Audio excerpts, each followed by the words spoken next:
But I also didn't want to miss out on you guys getting to hear Dionne's story while we're here, because Dionne lives in France, if you didn't know, and the likelihood of ever seeing her. No, stop. That's not true. I saw you once. Well, okay, that's true. 2 years ago. So It may be 2 more years before you get the chance to hang out with Dionne again. And so I just really wanted to bring her in front of you guys to just chat about her journey over the last few years, because she's accomplished some really awesome things. And a lot of those changes I showed you on that chart are things that she has done successfully without having to work, even more than 40 hours a week at this point? yeah, no less. Yeah. Less. So, and she lives in France. I think I mentioned that, and it's beautiful. And she's just like out in the woods with her dog and her kids, and like it's just such a magical existence. Obviously, I follow her on Instagram, and all of that is possible. And it's not something, you know, as awesome as Dionne is, it's not like she is somebody who's just like this elite, like special, like nobody can be like me kind of person. And so that's why I wanted to bring her on, because I want you guys to see yourself in her and see, okay, if she can do it, I can too. So I want this to be really an open Q&A. She's got a recorded mic, but I'm going to hand her the handheld so you guys can hear her. If we could still get the recording mic so that everything's on, is that possible? Do you guys have that? Because I'm going to share the recordings with you guys as a bonus for being here. I want to make sure you can go back and listen to the recording. So I want to make sure the questions and everything are on the record. So, okay, Dionne, while we're getting that set up, do you want to just share nutshell version of where you were around 3 years ago when you started your business? Like what was happening when you decided to start a business? Yes, well, hello everyone. Make sure you can hear me okay. I already had a business, but it was like so hard. I was figuring it all out on my own. I didn't know what I was doing. I was like piecemealing everything, working way too much, feeling burnt out. And I found Laura because I'm like, I can't keep doing this. Like, I wanted to be a business owner, but not in this way. So I figured I really can't do this alone anymore. Like, I need a coach. I need somebody to guide me. And Laura, I'm not even exactly sure, probably Instagram. I don't know how I found you. Maybe one of those attraction strategies I'm going to teach you tomorrow. Yeah, probably, because I don't even remember, but she came across my vision and I knew that she could help me. So I actually signed up for her first MBA program. Is it the first one? I think it was the first one, wasn't it? The beta? No, maybe after the beta. The first official one. After the beta. Yeah, because it was fall. Yeah. You did beta in spring, I think. So the first official. Well, actually, I did the beta in the summer and relaunched it literally the week we ended. So okay, so I did that one. Rapid fire. I did the relaunch. And I went ahead and upgraded into VIP because I knew I was going to need the one-on-one support. And so in that 6 months, right? Or was it 3 months? Not even 3 months. My business completely changed in 3 months. It was so great.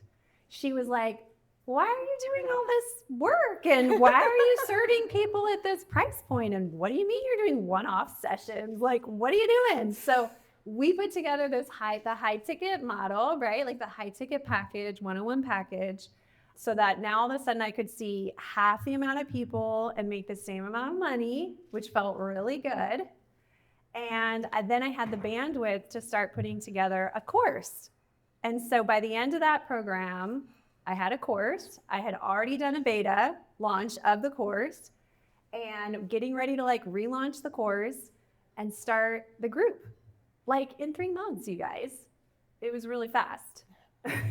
So then after that 3 months, I decided I couldn't let go of Laura yet, and she still had the mastermind. So I did a year of mastermind with Laura.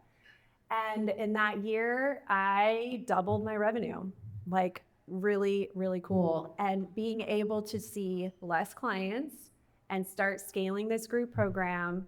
And then I would say so that was 2 years ago, right? So for the last year and a half or so, I've been working on the hybrid model of like combining this high ticket one-on-one support with more group support, with the curriculum, right? Like the resources that you don't, you build as you go. You don't have to do it all up front, right? So it would just be kind of like when I launched the group, it's like every month you're going to get a new lesson because I'm building it as we go, right?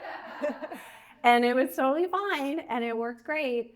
And then by the end of the year, I had like curriculum, so then I could do other things in the group.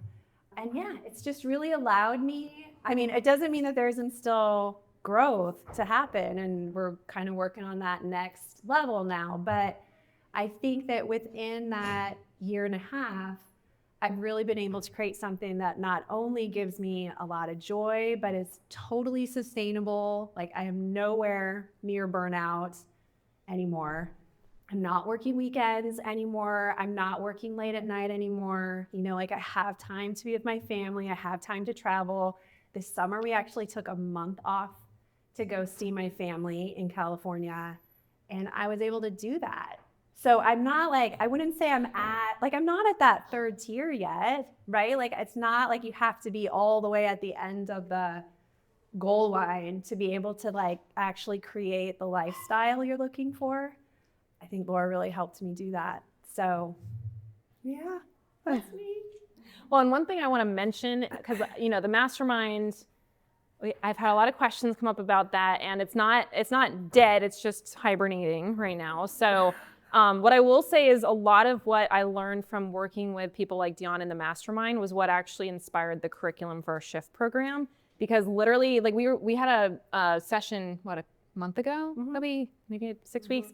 And I was looking at her business model. I was like, oh my gosh, this is like a great reminder that this is exactly what I'm teaching other people to do, that you're just doing it. And it was from the work that we did between NBA and the mastermind. So I just wanted to mention that because like the mastermind wasn't some like magical, special, like she got all the good stuff in the mastermind. Like literally I took what the mastermind was and almost, not that this was my intention, but it was almost like a beta for the content that I then put into the Shift program.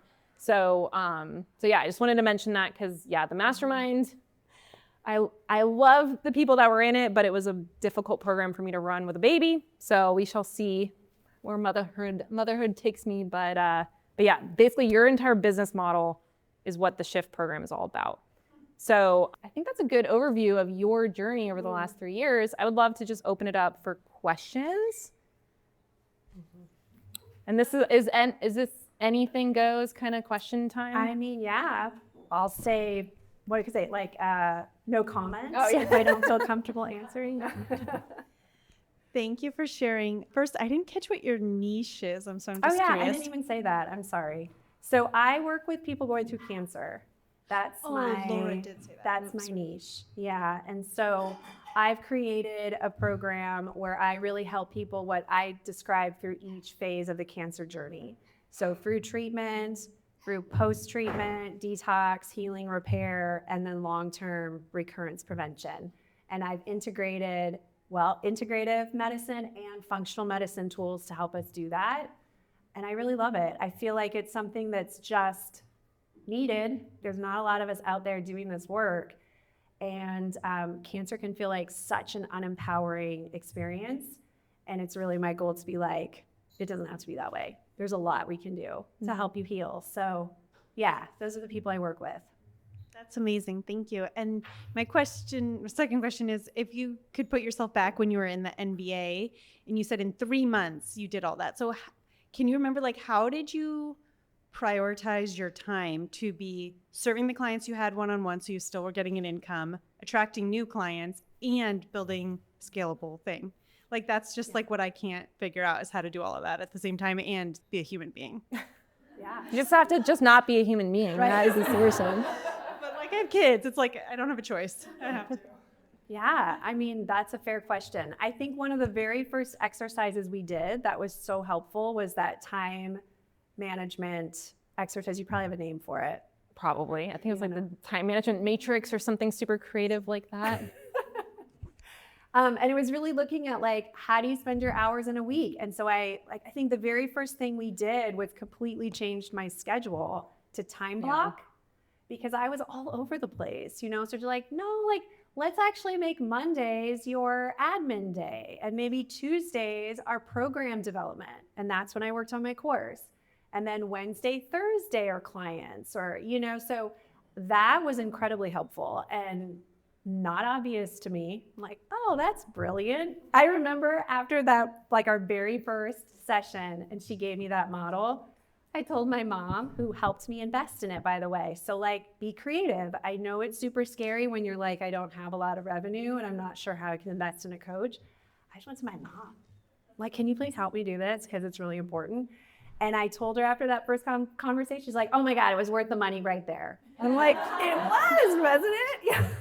So I don't think you told me. No, she did. She was like, oh, it's totally worth it. So yeah, I just had to get really like focused, time blocks, and one whole day was dedicated to creating the course, right? And then by offering a higher ticket package, I didn't have as many clients. And at first that felt a little scary to like downsize, but then it felt really nice because I was making the same amount of money and I had more space to do these other things. Mm-hmm. Can I say something about that? Of course. So I think something that's interesting about what Dionne shared is that she cut down on how much time she was seeing clients and her revenue maintained. And I think sometimes when we're talking about business, it's like, grow, more money. And that's great. But sometimes there are times where the goal is not to specifically make more money. It's more about how do I cut down on how much I am working to make this amount? Because that is something where you needed that space to be able to then create the thing that took you to the next bracket. But like the only way to get there was to slow down and to create the space for it. And part of that meant raising your prices and taking less total clients. Mm-hmm. So I just wanted to point that out because I think like, my goal is always to be as transparent as possible about the process. And there has definitely been times in my business, even the last couple of years, where the goal was to maintain revenue so that I could fix the things that needed to be fixed so that revenue growth wasn't going to break me, right? Because like sometimes business growth, this is like why I started the session today with this idea that growth at all costs is not the goal. The goal is how do I either maintain with less or how do I grow without it taking more of me to the point where now I have nothing left to give. So that the ideal scheduling process is in module 1 of NBA. So if you need to go back to that is something that you can go back to, but it's the same exercise that she's talking about, is like really getting somewhat ruthless with your calendar.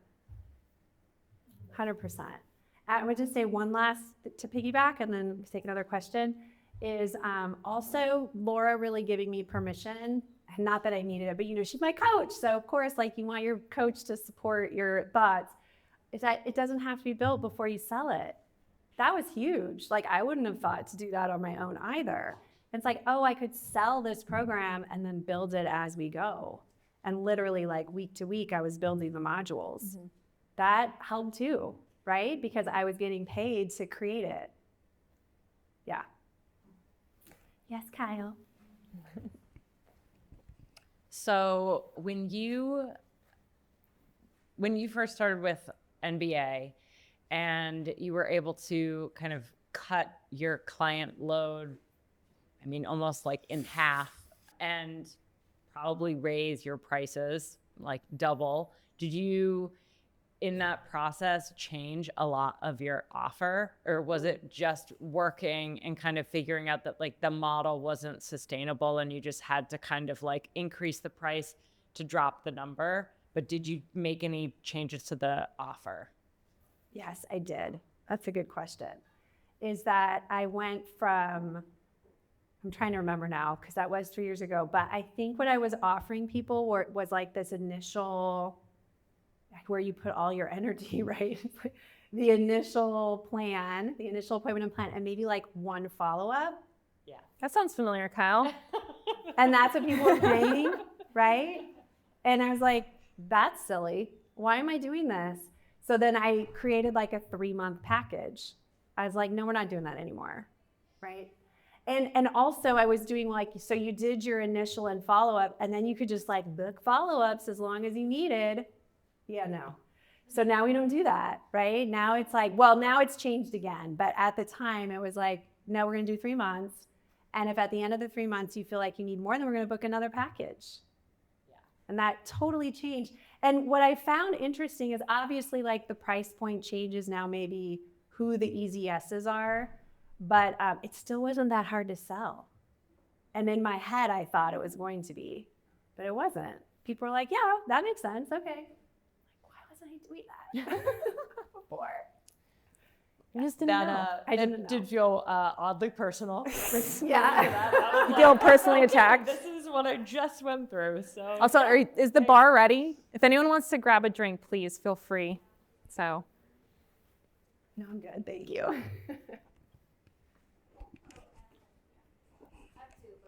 only ask one. I can ask you later. So in terms of when you increased your price double to have half as many clients, were any of them continued clients, or you totally shifted who your ideal client is? And like, was that a hard shift? Was that easy? Yeah, that's a great question, because every time I've updated my offer, I've had to deal with that. Like, there were already existing clients. So I'm sure there's a bunch of different ways you could do this. I'm sure Laura has ideas, but what I did was the people who had already bought a package, I just honored their package, whatever they had paid for it. But then if they wanted to continue, it was at the new rate. That's what I did. And everyone continued? 5 of those, let's say there were 10, 5 of those continued, or was it a whole new 5? Yeah, honestly, I don't remember now, but I feel like, again, even for those people who really wanted continued support, I don't recall it being like a really difficult conversation, which is kind of like, this is where we are now. This is my bandwidth. And I would also just be really upfront with people. I'm not taking as many clients. I'm really like shifting my practice so that I can be more available to you, so I have the energy to support you. And they're like, yeah, okay, that makes sense. So yeah, and probably since then, I've changed my one-on-one model maybe like 2 or 3 more times. And even now, after our last meeting, updating it again. So yeah, it continues to evolve. But you're not creating new offers. You're adjusting the one that you are currently selling. So that's, I think you want to speak to that as to like the effort that goes into changing something that's already working versus starting something new. Yeah, no, we're not starting something new. No, because then I can't keep my like balanced lifestyle, right? If I'm just always creating new products. So no, it's the same concept, but I mean, I will tell you this most recent iteration I'm really excited about, because I did bring on another dietitian to help support me so that I could see less clients, so that I could like step more into some of the like marketing pieces and things that I just didn't really have time for. And it was like, how do I figure out how to do that without just telling people, oh, you don't get to work with me anymore? Because I didn't want that either, right? So that evolved over this time, but the most recent one that Laura helped me kind of dial in is that we're basically both going to be helping the clients, but it's more like I'm going to be doing some deep dive sessions with me, and then she's going to do all the rest. She's going to do all the support sessions. And so now it's like maybe I check in with them once every 3 months, and she's doing the rest, right? Which feels great. And I've had people like happily. So again, it's like these mindset things that we tell ourselves, nobody's gonna pay for that. They want me. They're not gonna pay for my dietitian, right? All these like stories that are going on in your head. And this month, I actually was like, okay, I'm gonna start selling this. Like, it's not officially on my like website or anything yet, but I'm gonna start selling it. As you know, I mean, people were not like hesitant. They're like, yeah, that great. Oh, I get 2 dietitians. Awesome. Like, for the price of 1? Yeah, that's exactly what you're getting. So yeah, I just think so much of it is just like what we kind of tell ourselves people aren't going to be willing to do. And then, again, like as to speaking to what Laura said, it's like if we just sort of stay focused on this is the result you're getting, it almost doesn't matter what the package is or what the offer is or who's helping you deliver it. It's just like, this is what you're going to get. And at this point, like, I don't even have to, at one point I brought it down from like, they got 2 coaching calls a month to 1 coaching call a month with me. And again, same like kind of, oh my God, people are gonna freak out. Nobody freaked out because they sort of trusted that like, well, then I guess that's what I need. I guess I don't need more. And it was always like, I'm available. If you need help, I'm here. Like, please reach out. But like, we're only gonna hop on an actual Zoom call once a month. Okay, cool. It continually surprises me. I'm only saying that because it's like, I'm constantly being surprised that people are just so willing, like, okay, that sounds good. Yeah. Right? Yeah. I mean, it's, especially with cancer, I feel like they got so much other stuff going on. I bet for a lot of them, they're like, great, I don't have to have 2 appointments a month. Sounds great. Totally. You know? Yeah. Yeah, I'm so excited to hear that that's working for you, and it's exciting. Obviously, cancer and nourishment and that support is so amazingly valuable that, like, of course, no matter what, that's going to be helpful. Mm-hmm. So that's awesome to hear and exciting. Thank you. So what do you include in your 3-month package with your clients? Yeah, so now it's changed. So now I'm really encouraging people to sign up for a year, actually, because what I've learned with cancer is that like we're not going to be done in 3 months. And again, it was like a story I was telling myself that people aren't going to want to commit to more than a few months. And there's still sometimes that hesitation, like, wow, that's kind of a big commitment. Like, we're going to work together for a year.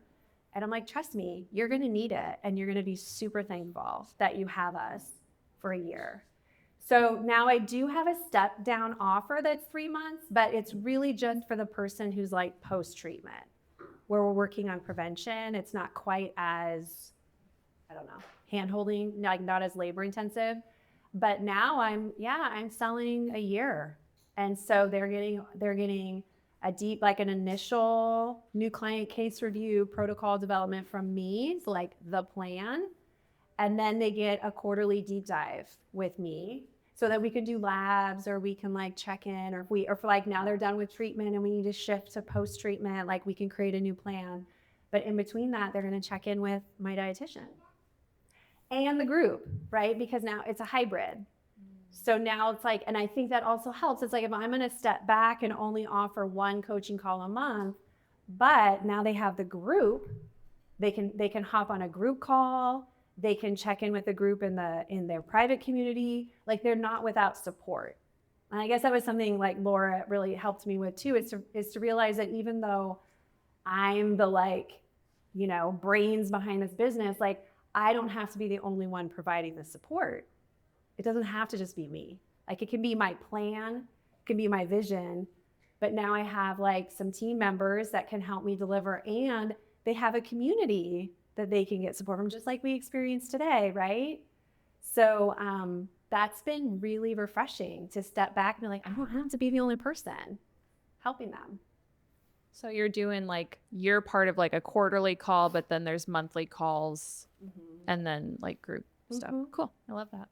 Congrats. Yeah, thank you. We'll see. I mean, this is the latest iteration, so next year I'll report back. Well, and can I just say something? Something I would love for you guys to hear with what Dionne's sharing is how many of these decisions are her making the executive decision to change something. She's not like polling her audience. Do you guys want 12 months? Do you want 6 months? Like, what do you want? Because honestly, you think most of your clients are like expecting a 12-month package. So if she was just asking her audience to tell her what to do, she probably wouldn't be creating what she's creating, but she's making executive decisions that are best for not only her, but also for her clients, because they do need 12 months. And so it's one of these things where I want you all to just hear beyond just the details, because she can tell you how many sessions she does and how every session is 45 minutes or whatever it is, but I want you to really listen for the executive decision making about it, because ultimately the exact time frame, the number of sessions, all of that doesn't actually matter as much as what the vision for the program and the solution is, and the way that you want to be present in the business, or maybe you don't want to be as present, and it's okay. There's no guilt, right? Like, you're supporting people. They don't need you to be working until your eyeballs bleed so that they get the support that they need. Yep. 100%. Oh, yeah, sorry. I have a question. I have two, actually. Okay. My first is cancer is still a very broad category. Are you just personalizing everything based on the cancer? Do you only see certain types of cancer? How is that? Yeah, set that's up? a good question. And actually, some of you, we've talked about that today because I have sort of struggled in the back of my head too of specifying even more, particularly because I would say the majority of the people I work with are actually breast cancer. So a part of me has been like, well, maybe I'm just the breast cancer dietitian. And I could experiment with that and see how it goes, right? But I also feel like a part of me is sort of like, if I got to a point where I could train other dietitians to do this work, which is maybe on the horizon, because I kind of like that idea. I don't think there's enough of us doing this kind of work. I would feel better being specific. But like right now, and it doesn't mean that somebody who had colon cancer maybe would still reach out, but I wouldn't want that to be a barrier. Do you know what I mean? They're like, oh, but she only works with breast cancer. I have pancreatic, and she seems amazing, but I'm not gonna reach out. So I really struggled with that myself, of just being like, I don't think there's enough of me doing this work to like niche down more, even though I've thought about it. Do you, just to add to that, do you feel like the way you work with somebody with breast cancer is significantly different than the way you would work with a different type of cancer? Yeah, not entirely. I mean, the one-on-one work it is specific around their cancer and their treatment plan. So there is some customization around that, but the overarching how we're helping you get through this journey is the same regardless of what your cancer is. So I think that's where, again, having a hybrid, or maybe even having the option of upgrading into a private package, so that if you need more of that customization, or you're having a lot of challenges with treatment, then it gives you that option. But the basic, like what's gonna help you get through this, or even like how to manage chemo symptoms, like that's kind of gonna be true for anybody, right? So there was a lot of it that I could generalize into like a curriculum or into a group. And then having the group calls, people can ask their specific questions, right? They can say, well, I'm on this hormone blocker and I'm having blah, blah, blah. What do you think? And we're like, okay, well, here's some ideas for that. So, Can I mention something? Yeah. So something to consider with cancer and with what Dionne does is that she's in a relatively, they call it a blue ocean, where there's not a lot of competition, right? Like there's not a lot of dietitians that are specifically talking about cancer and supporting people with cancer. So one of the benefits she has is that there isn't a lot of competition, and it's not like she has to differentiate herself from a bunch of other cancer dietitians. So the more crowded the market, the more sophisticated and differentiated your niche has to be. Because if, like, let's say Dionne was the only dietitian in the entire world, then if anyone wanted help with their nutrition, they'd have to go to her and she wouldn't have to be niched. So the more people that do what you do, the more your message has to be narrowed in and more sophisticated. And I would say, arguably, you probably could hang out at the just cancer level and still do quite well. Maybe you have a program that's like specifically for breast cancer, but I don't look at her niche as being something that a lack of specific cancer type is going to hold her back from going to the level she wants to go to, if that's helpful. I would say something Lauren said to me, because I was like throwing this idea out to her. And she's like, but you are kind of niched in the sense that you're not like a normal cancer dietitian. You're like a cool cancer dietitian. I know, right? Like we're not just talking about food. Like we're talking about a lot of stuff. And I think that already kind of narrows down who's going to be interested in working with me, right? Like when I start talking about energy and the importance of like spiritual wellness, that's people are gonna niching pop me out, down, right? right? Like they're like, yeah, I don't think I want to talk about that. All right, then I'm not your girl, right? So, I mean, I guess there is some specificity there. I mean, ultimately, the question you have to ask yourself is it working, right? Like if your business is growing, if you're making the money you want to make, I don't want anyone to be like, well, maybe I should niche down if everything's growing and this is amazing, right? Like usually you don't fix a problem that's not there. You don't make problems that don't exist. But if Dionne got to a place where it was like, I've looked at my business model, I've looked at my marketing strategy, I've looked at like my team, I've looked at all these places and I'm still not growing. Maybe we do need to get more niche. So it would be something she could circle back to. But right now she's specific enough and it's a high value problem enough that she doesn't have to niche further for her business to get bigger than what it is today. I do have a quick part 2. As far as like marketing and what brings people to your business, what has been the biggest ROI and what have you seen work the best? It's a good question. I mean, only because I think there's been several. I don't think it's just been one. Or top 3? Yeah, I know. I mean, I think for my client, I think it depends on where they are in the journey. You know what I mean? So if they come to me and they're at the very beginning of this, like for example, I met with a woman last week. She just the week before had gotten a breast cancer diagnosis, right? So she doesn't even know what her treatment is yet. She's just like, I know I need help and I want to do holistic stuff. So speaking to those people, it's like, you already know you want to incorporate diet and lifestyle, but maybe you're super confused by what you're seeing online. There's people telling you to go vegan, there's people telling you to go keto, like you don't know what to do. Maybe you're afraid to eat the wrong thing. I do a lot of like, if you're feeling fearful around doing the wrong thing, that's going to make the cancer grow, or you're overwhelmed by what plan you should follow. That works really well for the person who's just been diagnosed, right? Is that content marketing you're talking about? Yes, content marketing. Yeah, yes. And that's between emails and socials and stuff, right? Blog posts. If you're already, so for me, it's kind of tricky because I have people entering at different phases, right? So that would be the early person. If it's somebody who's already in treatment, maybe they're having horrible side effects. And so that's what I'm marketing to, is like, you don't have to suffer through treatment if we can actually improve that. Or if it's somebody who's finished and they are feeling horrible, and they need to support detox, then that's different, right? And then if it's somebody who has gone through the journey already, but they're afraid it's going to come back, that's different. So I really have like problem lists for each of those people, right? And then I try to like kind of rotate through my marketing through like all those possibilities. Yeah. Thank you. You're welcome. Okay, let's take one more question because I want to give Dionne some social time too. And my baby's here, so I'd love to bring her in if we can. Does anyone have a final question they'd like to? Hillary.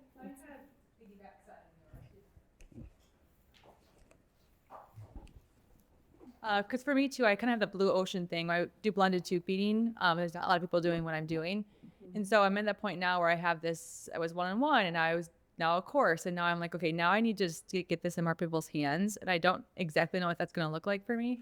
So I'd love to hear if that was the same thing for you, where you didn't have to market so heavily because you were just one-on-one and now you're trying to cast a bigger net, what that looked like what avenues you took in terms of like, I don't know, if like not necessarily like Instagram versus blogging versus whatever, but what that looked like for you. Mm-hmm.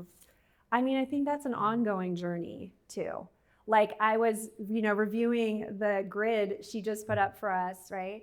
And I was like, oh, I haven't really done any paid ads. Like I haven't done any affiliate stuff. Like maybe I need to put some energy there. Yeah, so my current model is now, again, with the latest iteration, is to move people into the membership as like a step one. Because ultimately that is, I think, where people need to land first.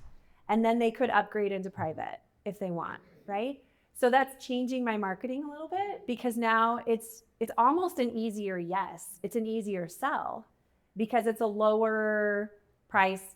lower price thing. It's lower commitment, so they can kind of get their feet wet and then decide, oh, I think I really need to work with her for a year or whatever. So this is kind of new. Like just this month, we're going to shift our strategy to be like just focused on the membership and see how that goes, to see if that drives more, right? But yeah, otherwise it's really only, I mean, what you saw on that grid, it's really just been that, like blog posts, weekly emails, social content. That's it. That's all I've done so far. You've done you have referral partners, not like official partners, but you get people that send people to you, right? Yeah. like Kyle. Yeah. Actually, you know what I will say? I for me anyways, and I don't have a huge Instagram at all. Like I have a very small Instagram, like 1,500 or something. But for me, what I think social has been interesting for things like this is to network. And I actually think that my online presence, even though people do find me, they'll do a Google search, right? Like cancer nutrition, and they'll find me. I think it's almost more about establishing relationships with like people learning about me. And so then when they know somebody who has cancer, it's like, oh, you need to go see Ground and Root, right? So I would say that is a big thing, is like networking with colleagues. Again, collaborative, not competitive, right? Like networking with colleagues. And yeah, and then with providers and having other providers who refer to you. And I actually do have a lot of oncologists even. So good. You know, progressive enlightened oncologists. Not jealous ones. Yeah, I know. Or acupuncturists, or, you know, like other like ways that people might come into the cancer kind of integrative treatment world and then find me. So yeah, there was something else I wanted to tell you, but I'm blanking on it now. If I think of it later. Yeah, No, I'll it's come great. find It's you. like we have different niches, but it feels like the same type of situation with just medical complexities and different ways you can take it. So I know what I was going to say is podcasts. okay. Podcasts have been really helpful. And we were talking about that a little bit too. And I don't know if it's like, I think it's a little bit like, what age bracket are your people in? And for me, it's all over the place. You know, originally it was kind of older people, and now it's not. There's a lot of people in their 30s that are reaching out to me. I mean, my youngest client right now is 28. So those, like that younger demographic is podcasts, actually. And they'll do a search, cancer nutrition or whatever, tube feeding, home tube feeding. And if they hear you on a podcast, like that's also another really easy yes. Yeah. Awesome. Thank you. You're welcome. Yeah, that's going to be huge for you, is getting on other people's audiences, because, I mean, that's like going to blow up. It really is. Mm-hmm. Well, everyone, please give Dionne a round of applause for sharing her honest journey to getting here. And I want to call that a wrap on the official sessions. So we do have drinks are included, so please feel free to have whatever you'd like. I don't recommend getting drunk because I won't feel good tomorrow, but it is on the house, so don't feel like you have to make any decisions based on money. So I hope you guys enjoy that. I'll be hanging out. I'm gonna change my shoes to get comfortable, bring my baby in, and if anyone wants to chat, I'll be around. But I hope you guys had a really great first day, and I'll be excited to hear, we'll ask tomorrow morning what your takeaways were. So I'm sure some stuff will come up while you're trying to sleep tonight, and I'd love to hear what those are. So, all right.